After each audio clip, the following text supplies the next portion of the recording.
नमस्कार, मैं हूं आपके साथ सुचित्रा गुप्ता। तो आप देख रहे हैं न्यूज 360 डिग्री। इस खास न्यूज शो में हमारे संवाददाता हर बड़ी खबर आपके सामने रखेंगे। देश और दुनिया के हर कोने से पूरी पैनी नजर के साथ न्यूज इंडिया का कैमरा आपके लिए लेकर आएगा वो खबरें जो होंगी दमदार, जो होंगी असरदार। तो देश के कोने कोने से सभी बड़ी खबरें सिर्फ इस एक बुलेटिन में देखिए।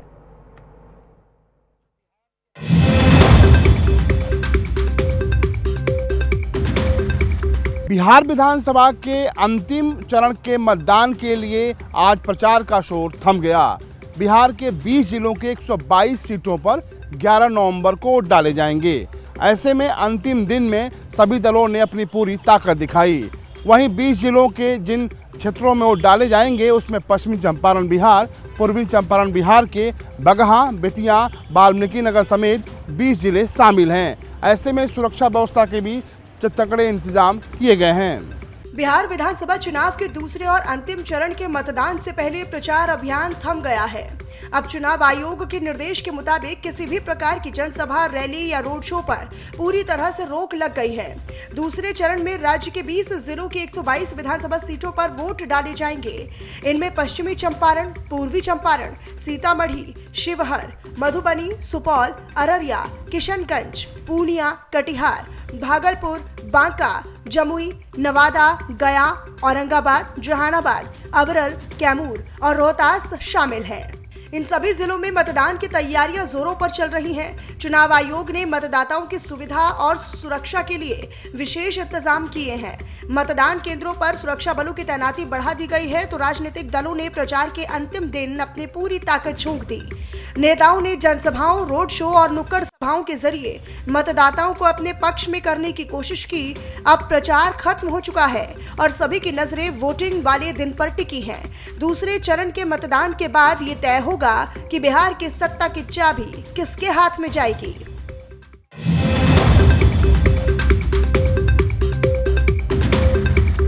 बिहार विधानसभा चुनाव प्रचार में एनडीए ने यूं तो बड़े बड़े दिग्गजों को मैदान में उतारा था, लेकिन चर्चा में रहे उत्तर प्रदेश के मुख्यमंत्री योगी आदित्यनाथ। उन्होंने बिहार में करीब 16 सभाएं की हैं और जो भी सभाएं हुई हैं उसके ऊपर महागठबंधन के नेताओं का वार जरूर आया। बिहार विधानसभा चुनाव के 11 नवंबर को होने वाले दूसरे चरण के मतदान के लिए रविवार को प्रचार का अंतिम दिन रहा। इसी दौरान सीएम योगी आदित्यनाथ ने बीजेपी प्रत्याशियों के लिए वोट की अपील की। साथ ही सीएम योगी आदित्यनाथ ने जनसभा को संबोधित करते हुए विपक्षी दलों में कांग्रेस, आरजेडी और समाजवादी पार्टी पर सीधा प्रहार किया। उन्होंने कहा कि बिहार में फिर से जंगल राज लाने की कोशिश करने वालों को रोकना जरूरी है। योगी आदित्यनाथ ने कहा कि पंचर बनाने वाले यहां आकर विकास को पंचर करने का काम करना चाहते हैं। उन्होंने साफ शब्दों में चेता दिया कि नरपतगंज को किसी भी तरह से घुसपैठियों का लॉन्चिंग पैड नहीं बनने देना है। उन्होंने आगे ये भी कहा कि जिस बिहार ने दुनिया को नालंदा विश्वविद्यालय और ज्ञान की रोशनी दी, उसी बिहार को कांग्रेस और आरजेडी ने निरक्षरता और अराजकता की तरफ धकेल दिया। इस धरती ने मां जानकी, महात्मा बुद्ध और भगवान महावीर को जन्म दिया है। यही धरती आर्यभट्ट, चाणक्य और चंद्रगुप्त मौर्य की धरती है, लेकिन कांग्रेस राजद ने इस पवित्र भूमि को जाति विभाजन और माफियागिरी से कलंकित किया।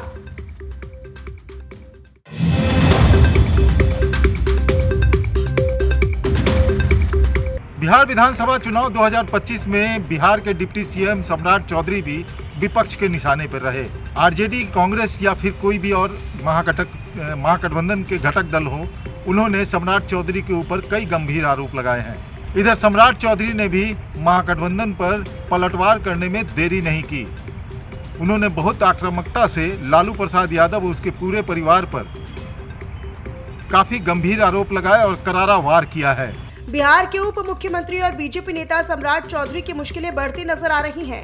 उनके खिलाफ सुप्रीम कोर्ट में एक याचिका दाखिल की गई है जिसमें आरोप लगाया गया है कि उन्होंने अपने चुनावी नामांकन के हलफनामों में उम्र को लेकर गलत जानकारी दी है। दरअसल याचिकाकर्ता ने उन्हें डिप्टी सीएम पोस्ट हटाने और उनका नामांकन रद्द करने और उनके खिलाफ एफआईआर दर्ज करने के आदेश जारी करने की मांग की है। याचिका में सीधा दावा किया गया है कि सम्राट चौधरी ने साल 1995 में एक आपराधिक मामले में अपनी उम्र 15 साल बताई थी, लेकिन 5 साल बाद 1999 के विधानसभा चुनाव में उन्होंने खुद को 25 साल का बताया। याचिकाकर्ता के अनुसार इस विरोधाभास से ये साबित होता है कि उन्होंने अदालत और निर्वाचन आयोग दोनों को गुमराह किया। इतना ही नहीं बल्कि याचिका में ये भी कहा गया है कि सम्राट चौधरी के 2020 और 2025 के चुनावी हलफनामों में भी उम्र के आंकड़े मेल नहीं खाते। इसी आधार पर यह आरोप लगाया गया कि उन्होंने जानबूझकर झूठे हलफनामे दाखिल किए ताकि अपनी उम्मीदवारी को वैध दिखा सकें। याचिकाकर्ता ने सुप्रीम कोर्ट से यह भी अनुरोध किया है कि निर्वाचन आयोग को निर्देश दिए जाएं कि वो इस पूरे मामले की जांच करें और आवश्यक कानूनी कार्रवाई भी शुरू करें। इन सब के बीच जन स्वराज के संस्थापक प्रशांत किशोर ने भी पहले इस मामले को उठाया था। उन्होंने आरोप लगाया था कि सम्राट चौधरी ने 1995 के तारापुर हत्याकांड में खुद को नाबालिग बताकर राहत हासिल की थी।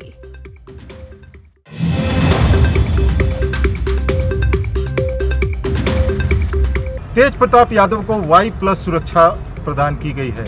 क्या इसके कोई राजनीतिक मायने हैं? जब इस विषय में तेज प्रताप यादव से बात किया गया तो तेज प्रताप यादव ने कहा कि उनकी जान को खतरा था, इसलिए उन्होंने प्रधानमंत्री नरेंद्र मोदी से सुरक्षा व्यवस्था बढ़ाने की मांग की थी। लिहाजा गृह मंत्रालय द्वारा उनकी सुरक्षा व्यवस्था और भी ज़्यादा मजबूत की गई है। राष्ट्रीय जनता दल सुप्रीमो लालू प्रसाद यादव के बेटे और जनशक्ति जनता दल के प्रमुख तेज प्रताप यादव ने केंद्र सरकार द्वारा Y+ सिक्योरिटी दिए जाने पर भी अपनी प्रतिक्रिया जाहिर की है। तेज प्रताप यादव ने कहा है कि उनकी सुरक्षा बढ़ा दी गई है, लेकिन उन्हें अब भी अपनी जान का खतरा महसूस हो रहा है। न्यूज एजेंसी की रिपोर्ट के मुताबिक महुआ विधानसभा सीट से चुनाव लड़ रहे तेज प्रताप यादव ने कहा कि मुझे खतरा है, मेरे दुश्मन मुझे मरवा सकते हैं। अब तो हर कोई दुश्मन जैसा ही लग रहा है।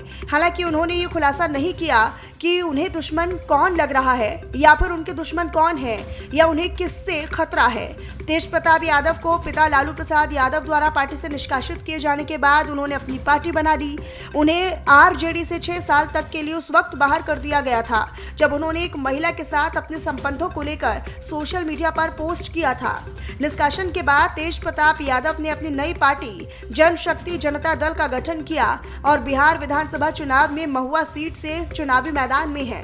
तेज प्रताप यादव ने पहले भी ये कहा था कि एक साजिश के तहत उनके और छोटे भाई तेजस्वी यादव के बीच फूट डाली जा रही है। उन्होंने अपने सोशल मीडिया पोस्ट में जयचंद शब्द का इस्तेमाल करते हुए पार्टी के अंदर गद्दारों पर निशाना साधा था।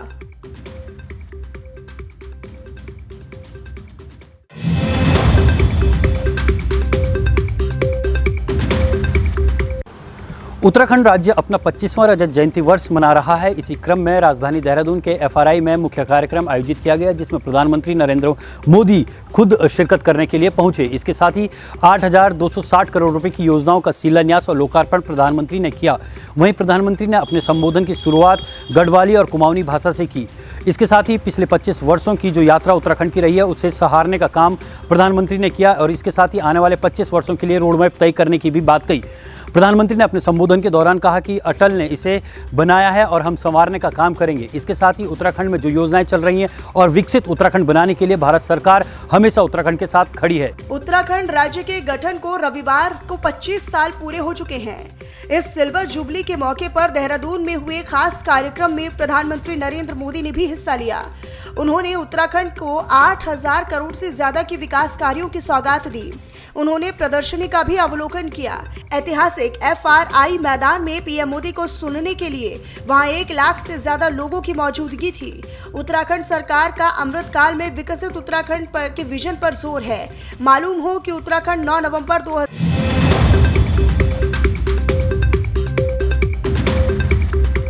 तो वहीं गुजरात ATS को एक बड़ी कामयाबी हाथ लगी, जहां गुजरात ATS ने कार्रवाई करते हुए 3 संदिग्धों को गिरफ्तार किया है और ATS का दावा है कि ये आतंकी मॉड्यूल से भी जुड़े हुए हैं। इतना ही नहीं, गुजरात ATS ने जब इन तीनों को गिरफ्तार किया तो उनके पास से भारी मात्रा में गोला बारूद भी बरामद किया गया है। गुजरात एटीएस को एक बड़ी कामयाबी हासिल हुई है। लंबे समय से रडार पर चल रहे आईएसआईएस से जुड़े 3 आतंकियों को एक संयुक्त ऑपरेशन के तहत गिरफ्तार किया गया। दरअसल ये तीनों 1 साल से ज्यादा समय से सुरक्षा एजेंसियों की निगरानी में थे और आतंकी हमले की साजिश रच रहे थे। ये तीनों आतंकी आईएसआईएस से जुड़े 2 अलग-अलग मॉड्यूल का हिस्सा बताए जा रहे हैं। गुजरात एटीएस पिछले 1 साल से ज्यादा समय से इन पर नजर बनाए हुए थी और इन्हें ट्रैक भी किया जा रहा था। ये तीनों आरोपी हथियार बदलने के लिए गुजरात पहुंचे थे। एजेंसियों को इनकी मूवमेंट और प्लान की जानकारी पहले से मिली। जैसे ही वो राज्य के अंदर पहुंचे, एटीएस की टीम ने दबिश देकर सभी को गिरफ्तार कर लिया। गुजरात एटीएस की प्राथमिक जांच में सामने आया कि तीनों आरोपी आईएसआईएस से जुड़े 2 अलग-अलग मॉड्यूल से एक्टिव रूप से जुड़े हुए थे। इनकी पहचान गिरफ्तार किए गए डॉक्टर अहमद, मोहिउद्दीन सैयद, मोहम्मद सुहेल और आजाद सैफी के रूप में हुई है। 2 आतंकी वेस्टर्न यूपी के रहने वाले हैं, जबकि एक हैदराबाद का रहने वाला है। सभी आतंकियों की उम्र करीब 30 से 35 साल के बीच ही है और तीनों ट्रेंड आतंकी हैं। सूत्रों के अनुसार तीनों आरोपी किसी बड़े हमले की योजना तैयार कर रहे थे। ये हथियार बदलने के लिए गुजरात आए थे। इन्हें गिरफ्तार करने के बाद एटीएस ने हथियार भी बरामद कर लिए। गिरफ्तार आतंकियों का मकसद गुजरात से हथियार लेकर अन्य राज्यों में पहुंचना था। एटीएस का दावा है कि उनकी गिरफ्तारी से आतंकी हमले की साजिश को विफल किया गया है।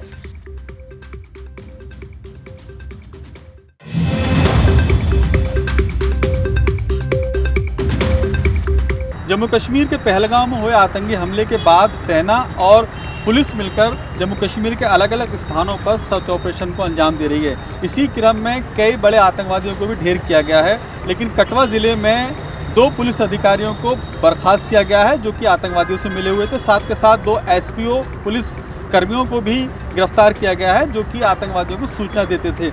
लतीफ़ और अब्बास नाम के 2 पुलिसकर्मी थे जिन्हें फिलहाल गिरफ्तार कर लिया गया है। जम्मू कश्मीर के कठुआ जिले में आतंकवाद के खिलाफ जीरो टॉलरेंस की नीति के तहत एक बड़ा और कड़ा कदम उठाया गया है। पुलिस विभाग ने आतंकी समूहों से कथित तौर पर गहरे संबंध रखने वाले आरोप में 2 विशेष पुलिस अधिकारियों को तत्काल प्रभाव से सेना से बर्खास्त किया है। ये कार्रवाई उस वक्त पर की गई है जब पुलिस बल स्लीपर सेल को ध्वस्त करने और घुसपैठ को रोकने के लिए पूरे क्षेत्र में तेज और व्यापक अभियान चला रहा है। बर्खास्त किए गए दोनों एसपीओ की पहचान अब्दुल लतीफ और मोहम्मद अब्बास के रूप में की गई है। इन दोनों पर सालों से क्षेत्र में सक्रिय आतंकवादी तत्वों को मदद पहुंचाने और सहायता प्रदान करने के भी आरोप लगे हैं। अब्दुल लतीफ को आतंकवादियों के सीधे संपर्क में पाया गया था और वे वर्तमान में डोडा जेल में बंद है। मोहम्मद अब्बास पर आतंकवाद से जुड़ी गतिविधियों में कथित संलिप्तता के लिए 4 अलग-अलग एफआईआर दर्ज है। कठुआ की वरिष्ठ पुलिस अधीक्षक मोहिता शर्मा ने आंतरिक जांच पूरी होने और दोनों कर्मियों के खिलाफ दर्ज एफआईआर के बाद ये तत्काल बर्खास्तगी का आदेश दिया। ये फैसला साफ करता है कि सुरक्षा बलों के भीतर राष्ट्र विरोधी गतिविधियों में शामिल किसी भी कर्मी को बख्शा नहीं जाएगा।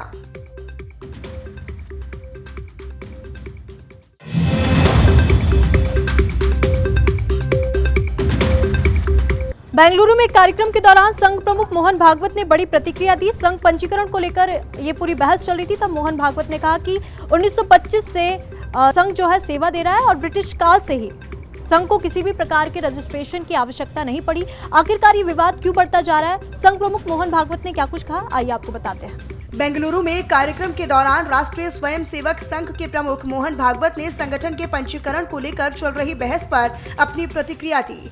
उन्होंने ये कहा कि आरएसएस की स्थापना 1925 में हुई थी। क्या हमें ब्रिटिश सरकार के साथ रजिस्ट्रेशन कराना चाहिए था? आजादी के बाद भी सरकार ने इसे अनिवार्य नहीं किया। उन्होंने कहा कि संघ पर 3 बार प्रतिबंध लगाया गया। अगर हम अस्तित्व में नहीं होते तो सरकार हमें किस आधार पर प्रतिबंधित करती? मोहन भागवत ने आगे ये भी कहा कि संघ को लेकर बार बार एक ही सवाल पूछे जाते हैं। उन्होंने कहा कि हम हर सवाल का जवाब देते हैं, फिर भी वही प्रश्न दोहराए दिए जाते हैं। आलोचना से हमें केवल प्रसिद्धि मिलती है। कर्नाटक में ये सबके सामने है। कुछ लोग समझना नहीं चाहते, बस लगातार हमें कोसते रहते हैं। भागवत की ये टिप्पणी उस समय आई है जब कर्नाटक के मंत्री और कांग्रेस नेता प्रियांक खड़गे ने आरएसएस के खिलाफ एक नया विवाद छेड़ दिया है। उन्होंने दरअसल सोशल मीडिया प्लेटफॉर्म एक्स पर ये लिखा है कि आरएसएस ने खुद ये माना है कि वो एक पंजीकृत संस्था नहीं है। प्रियांक खड़गे ने कहा कि अगर संघ सचमुच राष्ट्र सेवा करता है तो वो अन्य पारदर्शी एनजीओ की तरह पंजीकरण क्यों नहीं कराता। उन्होंने ये भी पूछा कि आरएसएस को मिलने वाला चंदा आखिर कहां से आता है और दानदाताओं की सूची क्यों सार्वजनिक नहीं की जाती। उन्होंने सवाल उठाया और कहा कि एक अपंजीकृत संगठन के प्रमुख को प्रधानमंत्री और गृह मंत्री जैसी एडवांस्ड सिक्योरिटी लाइसेंस सुरक्षा क्यों दी जाती है।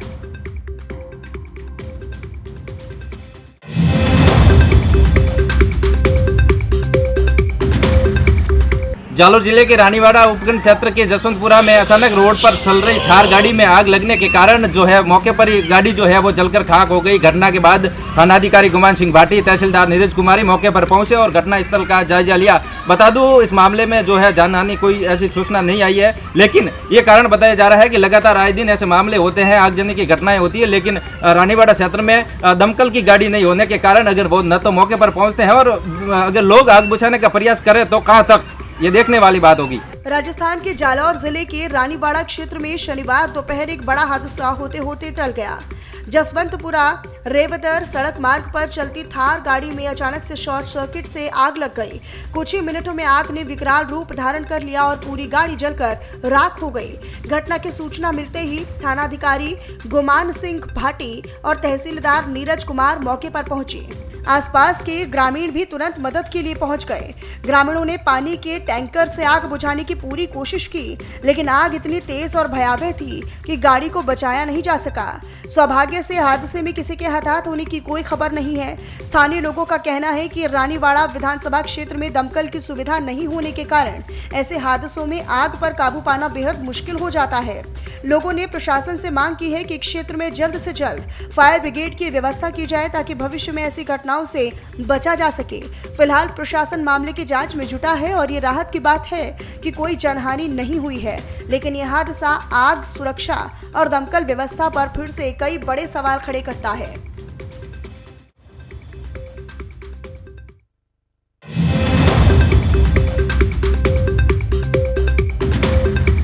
राजस्थान के भीलवाड़ा जिले के मंगरूप थाना क्षेत्र के अंतर्गत मंडपिया मधुपुरा मार्ग पर एक महिला का शव मिलने से सनसनी फैल गई। जानकारी के अनुसार लोगों की भीड़ मौके पर जमा हो गई और पुलिस की जो है सूचना पर मौके पर पहुंची। फिलहाल पुलिस ने शव को जो कब्जे में लेकर पोस्टमार्टम के लिए भेज दिया है। शव की शिनाख्त हो चुकी है। पुलिस का कहना है कि पीएम होने के बाद शव परिजनों को सपोर्ट कर दिया जाएगा। पुलिस ने जानकारी में ये भी बताया है कि मौके पर टिफिन, मोबाइल और बियर की बोतलें भी मिली है। इसको लेकर पुलिस लगातार जांच कर रही है कि पुलिस को कहीं न कहीं लगता है कि मामले में कहीं न कहीं हत्या का तो अंदेशा नहीं है। इसको लेकर पुलिस जो है आगे की जांच में जुटी हुई है।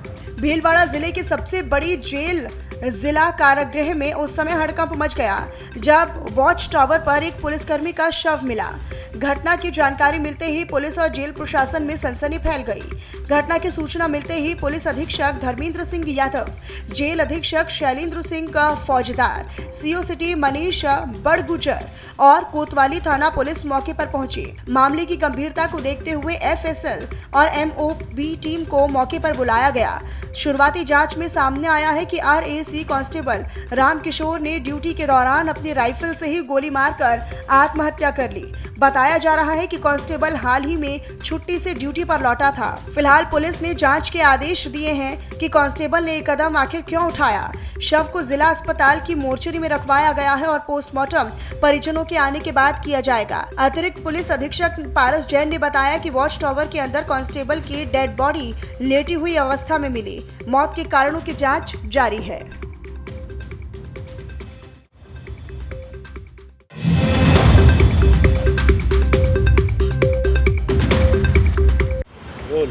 गाजियाबाद मुरादनगर पुलिस को एक बड़ी सफलता हाथ लगी है। मुरादनगर पुलिस की दो बदमाशों के साथ में मुठभेड़ हुई है।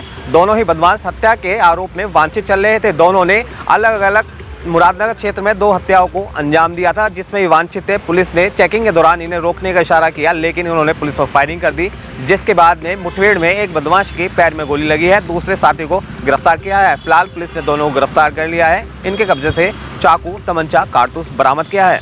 गाजियाबाद के मुरादनगर इलाके में देर रात पुलिस और बदमाशों के बीच मुठभेड़ हो गई। मुरादनगर पुलिस और स्वैट की संयुक्त चेकिंग के दौरान गंग नहर के लौह पुल के पास 2 वंचित आरोपियों ने पुलिस को देखते ही फायरिंग शुरू कर दी। जवाबी कार्रवाई में मुख्य आरोपी हरीश त्यागी को पैर में गोली लगी और उसे घायल अवस्था में पुलिस ने गिरफ्तार कर लिया। उसका साथी संदीप कुमार भी थोड़ी देर बाद पुलिस के हत्थे चढ़ गया। पूछताछ में दोनों ने हत्या की बात कबूल की है। उन्होंने बताया कि 27 अक्टूबर को उन्होंने अनिल नाम के एक युवक की हत्या की है। पहले उसे शराब में नशीली गोली मिलाकर पिलाई, फिर गंग नहर के जंगल में ले जाकर पत्थर से सिर कुचल दिया। 4 दिन बाद हरीश ने मुकेश नाम के ट्रक हेल्पर की भी हत्या कर दी। दोस्ती का झांसा देकर उसे भी शराब में एटिवन 2 गोली मिलाकर बेहोश किया और फिर ईंट से सिर पर वार करके उसको मार डाला। पुलिस ने दोनों के कब्जे से एक अवैध तमंचा, 2 कारतूस, एक खोखा और चाकू बरामद की है।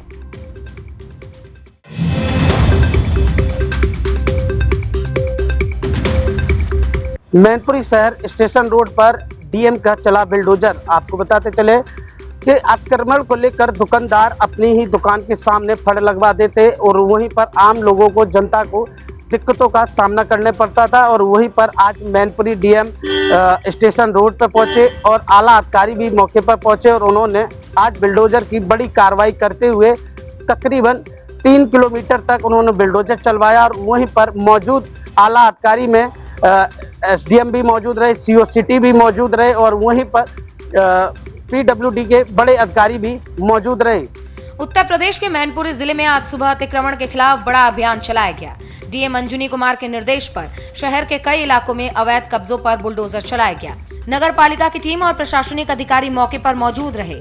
जिन दुकानदारों ने सड़क या फुटपाथ पर अवैध तरीके से कब्जा कर रखा था, उनके खिलाफ सख्त कार्रवाई की गई। अभियान के दौरान कई दुकानों के आगे बने शेड, ठेले और अस्थायी निर्माण को भी हटाया गया। DM अंजुनी Kumar, SDM Abhishek Kumar, CO city Santosh Kumar, EO नगर पालिका बुद्धि प्रकाश और अन्य अधिकारी और पूरी टीम वहां मौजूद रही। अतिक्रमण की खबर मिलते ही दुकानदारों में हड़कंप मच गया और कई लोगों ने खुद ही अपना सामान हटाना शुरू कर दिया। प्रशासन ने साफ कर दिया कि किसी भी हालात में अवैध कब्जा बर्दाश्त नहीं किया जाएगा। अधिकारियों ने बताया कि शहर को ट्रैफिक जाम और अव्यवस्था से मुक्त कराने के लिए यह अतिक्रमण हटाओ अभियान जारी रहेगा।